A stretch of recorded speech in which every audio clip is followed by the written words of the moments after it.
നമസ്കാരം. അഷ്ടലക്ഷ്മി യൂട്യൂബ് ചാനലിലേക്ക് എല്ലാവർക്കും സ്വാഗതം.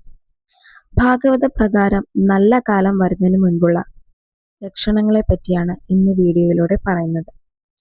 എല്ലാവരുടെ ജീവിതത്തിലും നല്ല സമയവും മോശ സമയവും ഉണ്ട്. നമ്മുടെ മോശ സമയത്തിൽ നിന്നും നല്ല സമയത്തിലേക്ക് മാറാൻ ഒരു നിമിഷം മതി. അങ്ങനെ നല്ല കാലം വരുന്നതിന് മുമ്പായി കാണുന്ന ചില ലക്ഷണങ്ങളെ പറ്റി പറയാം. ഒരു നിമിഷം കൊണ്ട് തന്നെ ധനികനെ ധനികനാക്കാനും സമയത്തിന് സാധിക്കുന്നതാണ്. ഭാഗവതത്തിലും ഇതിനെപ്പറ്റി പരാമർശിക്കുന്നുണ്ട്. നല്ല കാലമായാലും മോശകാലമായാലും അത് വരുന്നതിന് മുൻപ് ചില ലക്ഷണങ്ങൾ കാണിക്കുന്നതാണ്. ഒരിക്കൽ നാരദമുനി വിഷ്ണു ഭഗവാനെ കാണുവാൻ വൈകുണ്ഠത്തിൽ എത്തിച്ചേർന്നു. മനുഷ്യന്റെ ജീവിതത്തിൽ സംഭവിക്കാൻ പോകുന്ന സുഖങ്ങളെയും ദുഃഖങ്ങളെയും കുറിച്ചുള്ള സൂചനകൾ എന്താണെന്ന് നാരദൻ ഭഗവാനോട് ആരാഞ്ഞു. ഭഗവാൻ പറഞ്ഞ ആ 9 ലക്ഷണങ്ങളെ പറ്റിയാണ് ഇന്ന് ഈ വീഡിയോയിലൂടെ പറയുന്നത്. ഒന്നാമത്തെ ലക്ഷണം എന്താണെന്ന് നോക്കാം.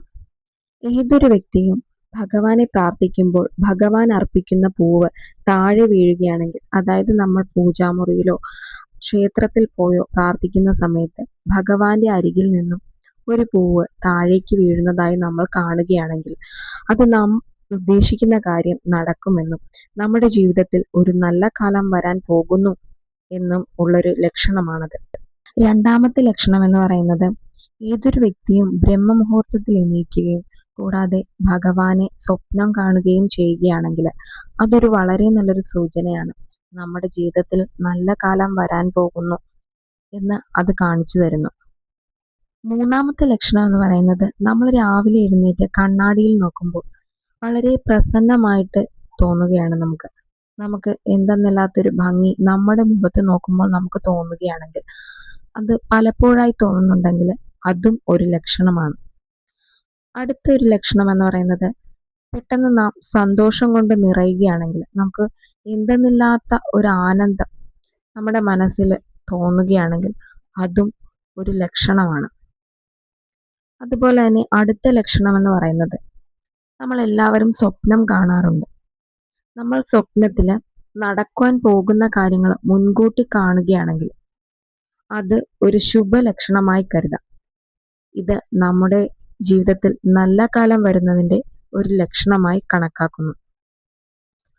അതുപോലെ തന്നെ മറ്റൊരു ലക്ഷണമാണ്, രാവിലെ തന്നെ നമുക്ക് പരിചയമുള്ളവർ നമുക്ക് തരാനുള്ള പണവുമായി വരികയാണെങ്കിൽ, അതായത് കുറേ നാളായി നമ്മൾ ആർക്കെങ്കിലും പണം കൊടുത്തിട്ട് അത് ഇനി കിട്ടില്ല എന്നൊക്കെ വിചാരിച്ച് നമ്മളത് ഉപേക്ഷിച്ച് ഇരിക്കുക, അങ്ങനെ ഒരു സാഹചര്യമാണെങ്കിൽ, അപ്പൊ ആ പണമൊക്കെ നമുക്ക് ഇങ്ങോട്ട് നമ്മളെ തേടി എത്തുന്ന ഒരു അവസ്ഥ, അങ്ങനെ ഒരു ലക്ഷണം കാണുകയാണെങ്കിൽ അത് ഒരു ശുഭലക്ഷണമായി കാണാം. കൂടാതെ ഇത് ലക്ഷ്മി ദേവിയുടെ അനുഗ്രഹത്തെയും സൂചിപ്പിക്കുന്നു.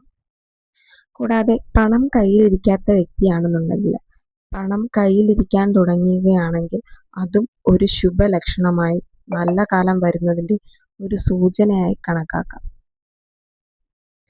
അതുപോലെ തന്നെ അടുത്തൊരു ലക്ഷണമാണ്, നമ്മുടെ മൃഗങ്ങളും പക്ഷികളുമൊക്കെ ഇതുപോലുള്ള ലക്ഷണങ്ങൾ കാട്ടിത്തരാറുണ്ട്. അങ്ങനെ ഒരു ലക്ഷണമാണ് പൂച്ച നമ്മുടെ വീടുകളിലൊക്കെ വന്ന് കയറുന്നതും, അതുപോലെ പൂച്ച നമ്മുടെ വീടുകളിൽ വന്ന് പ്രസവിക്കുകയും ഒക്കെ ചെയ്യുന്നത് ഒരു നമ്മുടെ വീട്ടിൽ സമ്പൽ സമൃദ്ധി വരുന്നതിൻ്റെയും ഐശ്വര്യം വരുന്നതിൻ്റെയും ഒരു ലക്ഷണമായി കണക്കാക്കാം.